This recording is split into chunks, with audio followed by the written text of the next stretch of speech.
या राम। हिंदू धर्म में एकादशी व्रत को सबसे श्रेष्ठ माना जाता है, तभी तो इस व्रत का राजा कहा जाता है। एकादशी व्रत में भगवान विष्णु की पूजा की जाती है।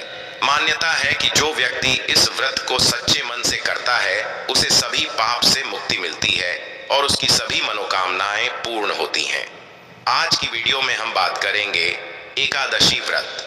अगर आप पहली बार रखने जा रहे हैं तो किस दिन से आपको शुरू करना चाहिए, और साथ ही प्रिय भक्तगणों, आज की इस वीडियो में हम ज्येष्ठ माह के कृष्ण पक्ष की अपरा एकादशी के विषय में बात करेंगे। आज हम आपका कंफ्यूजन दूर करेंगे कि आपको अपरा एकादशी व्रत कब रखना है, 2 जून या फिर 3 जून को। लेकिन वीडियो को पूरा देखिएगा, तभी आपकी कंफ्यूजन दूर होगी। तो आज की वीडियो में हम जानेंगे कि अपरा एकादश इतनी महत्वपूर्ण क्यों है, इसका महत्व, अपरा एकादशी कब है, व्रत कब रखें, व्रत का पारण कब करें, एकादशी और द्वादशी तिथि कब से कब तक है, पूजा का शुभ समय क्या है, राहुकाल का समय क्या है, व्रत का पारण किस दिन करेंगे और किस चीज से करें, हरिवासर कब से कब तक है। तो सारी बातें आज की इस वीडियो में जानेंगे, तो आप अंत तक वीडियो में बने रहे। नमस्कार दोस्तों, स्वागत है आप सब सभी का एक बार फिर से आपके पसंदीदा चैनल वास्तुशास्त्र एस्ट्रो में। दोस्तों, वीडियो शुरू करने से पहले एक बार पूरी श्रद्धा के साथ कमेंट सेक्शन में लिखें, जय श्री हरि विष्णु भगवान हरि की कृपा आप पर सदैव बनी रहेगी, और वीडियो को लाइक करके चैनल को सब्सक्राइब अवश्य कर लें। दोस्तों, एकादशी व्रत साल में कुल 24 बार और महीने में 2 बार आता है। हर महीने पूर्णिमा के बाद की कृष्ण पक्ष और अमावस्या के बाद की शुक्ल पक्ष तिथि को एकादशी मनाई जाती है। माह में 2 एकादशियां होती हैं, अर्थात आपको माह में बस 2 बार और वर्ष के 365 दिनों में मात्र 24 बार ही नियम पूर्वक एकादशी व्रत रखना है।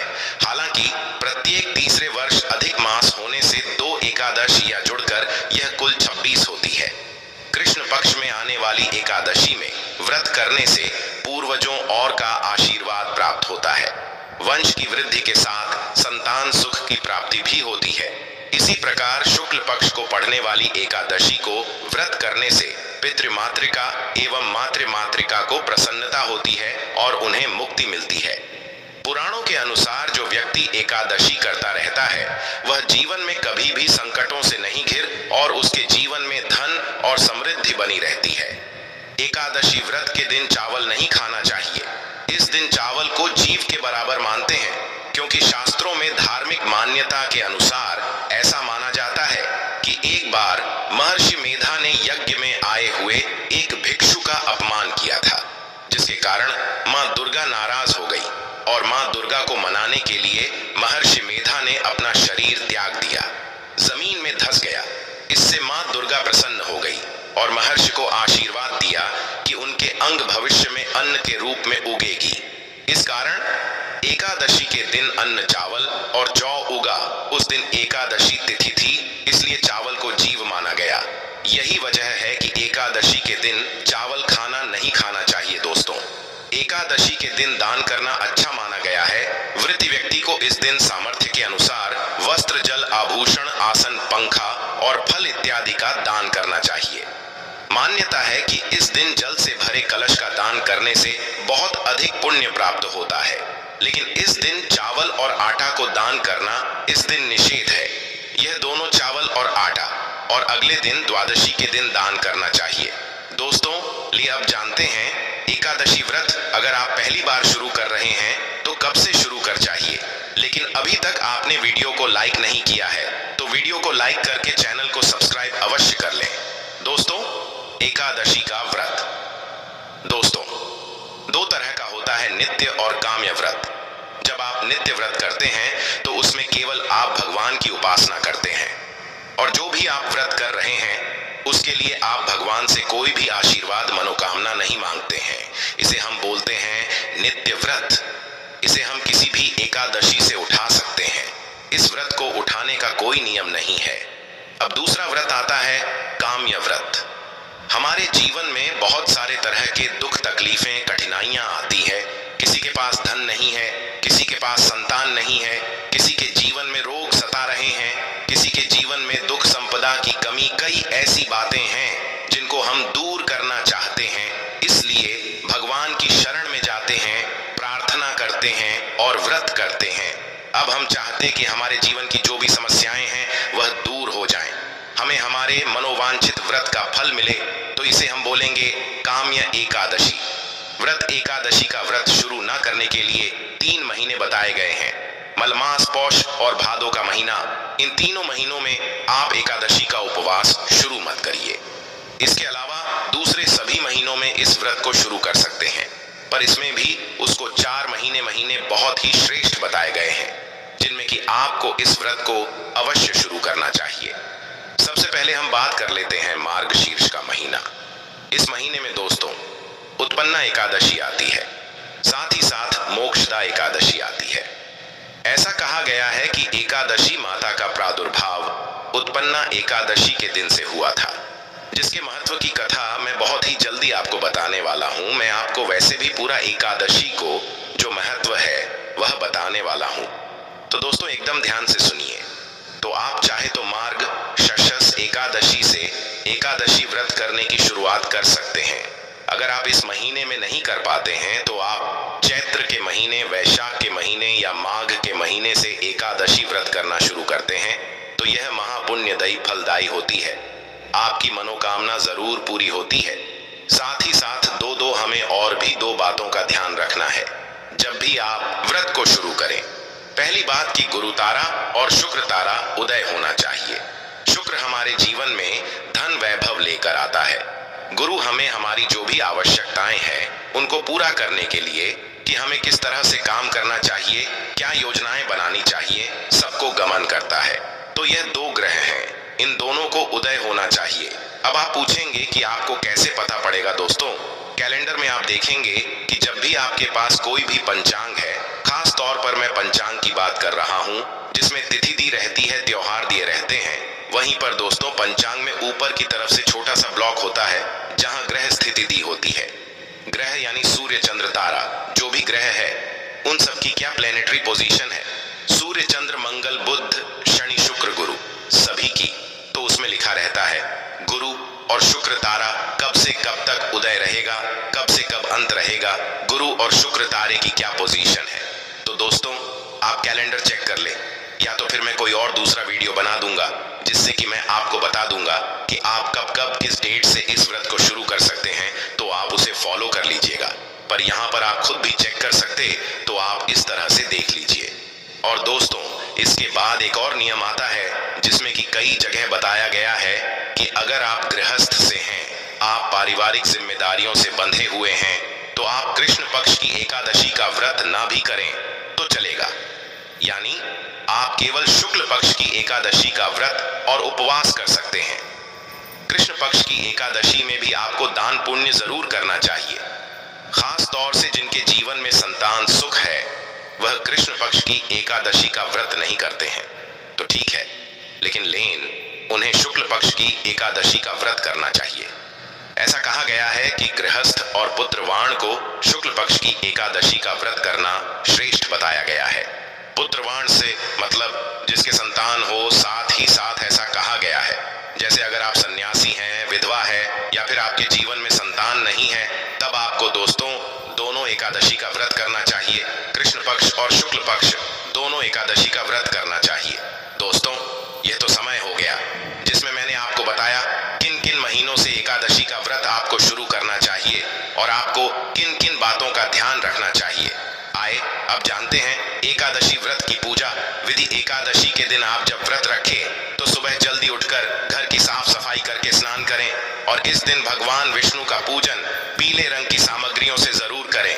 भगवान को स्नान कराकर पीला चंदन लगाएं, पीले वस्त्र अर्पित करें, पीले पुष्प अर्पित करें और पीले ही रंग के फल या पीले मिठाइयों का भोग भगवान को आज के दिन लगाना चाहिए। सुबह को धूप दीप जलाकर भगवान विष्णु के मंत्रों का जाप करें। ओम नमो भगवते वासुदेवाय नमः, ओम श्री विष्णवे नमः, या फिर हरे कृष्णा मंत्र का जाप भी आप सच्चे मन से कर सकते हैं। साथ में मां लक्ष्मी जी का पूजन करें। भगवान श्री कृष्ण का पूजन आज के दिन करें। व्रत की कथा पढ़े सुने और अपना व्रत प्रारंभ करें। सुबह को आप केवल फलों का ही भोग भगवान को लगाएं। इसके अलावा आप मेवों का भोग भी भगवान को अर्पित कर सकते हैं। दिन भर उपवास रखें। शाम के समय एक बार फिर से विधि विधान से पूजा करें। भगवान को आप दोनों ही समय भोग लगाएं और साथ में तुलसी पत्र जरूर रखें। अगले दिन शुभ मुहूर्त में व्रत का पारण करने से पहले पूजन करें। दान की सामग्रियों का पूजन करें और अपनी सामर्थ्य के अनुसार, जैसी आपकी श्रद्धा सामर्थ्य हो, उसके अनुसार मौसमी वस्त्रों का, मौसमी फलों का दान करें। पीली वस्तुओं का दान करें और व्रत का पारण तुलसी पत्र और जल से ही आप करें। सबसे शुभ माना जाता है जो लोग व्रत का पारण करते समय तुलसी पत्र मुख में रखते हैं, उनके सभी पापों का नाश हो जाता है और उनका व्रत भी भगवान विष्णु स्वीकार करते हैं। तुलसी पत्र के अलावा भगवान विष्णु को बेर आंवले भी अर्पित कर सकते हैं। एकादशी और द्वादशी तिथि के दिन घर में शुद्ध सात्विक भोजन बने। एकादशी के दिन चावल का प्रयोग नहीं किया जाता है। महिलाओं को इस दिन सर से स्नान नहीं करना चाहिए। एकादशी के दिन तुलसी जी में जल अर्पित नहीं किया जाता है। आइए अब जानते हैं एकादशी तिथि कब से प्रारंभ है। शुभ मुहूर्त। लेकिन उससे पहले अभी तक दोस्तों अपने वीडियो को लाइक नहीं किया है तो वीडियो को लाइक करके चैनल को सब्सक्राइब अवश्य कर दें। ज्येष्ठ मास की कृष्ण पक्ष की एकादशी को अपरा एकादशी के नाम से जाना जाता है और इस एकादशी को अचला एकादशी भी कहा जाता है। इस दिन भगवान त्रिविक्रम की पूजा का विधान है और अपार पुण्य की प्राप्ति होती है। अपरा एकादशी का व्रत करने से, जैसा इसके नाम से ही पता चलता है, अपरा एकादशी मतलब अपार पुण्य की प्राप्ति होती है, अपार धन की प्राप्ति होती है। इस बार एकादशी की तिथि प्रारंभ होगी 2 जून रविवार की सुबह 5:05 से। इससे पहले तक दशमी तिथि रहेगी और एकादशी की तिथि समाप्त होगी 3 जून सोमवार की सुबह 2:41 पर। क्योंकि एकादशी की तिथि इस बार 2 दिन रहने वाली है, ऐसे में इस बार दोनों ही दिन एकादशी का उपवास रखा जाएगा। 2 जून रविवार को पड़ने वाला एकादशी का व्रत दशमी तिथि युक्त एकादशी का रहेगा और ऐसे में जो भी गृहस्थ जन है वह इस उपवास रख सकते हैं। लेकिन जो भी वैष्णव लोग होते हैं जिन्होंने गुरु मंत्र की दीक्षा ली होती है, उन्हें द्वादशी तिथि मिली हुई एकादशी का व्रत रखना चाहिए। ऐसे में आप चाहे तो 2 जून रविवार का व्रत रख सकते हैं, लेकिन मोक्ष प्राप्ति की इच्छा रखने वाले सभी भक्तों को द्वादशी तिथि एकादशी का ही व्रत रखना चाहिए। इसलिए इस बार 3 जून सोमवार को भी एकादशी का व्रत रहेगा, क्योंकि वैष्णव एकादशी होगी। इस दिन भले ही एकादशी तिथि सुबह ही समाप्त हो गई हो, लेकिन यह एकादशी बहुत ही शुद्ध एकादशी मानी जाती है।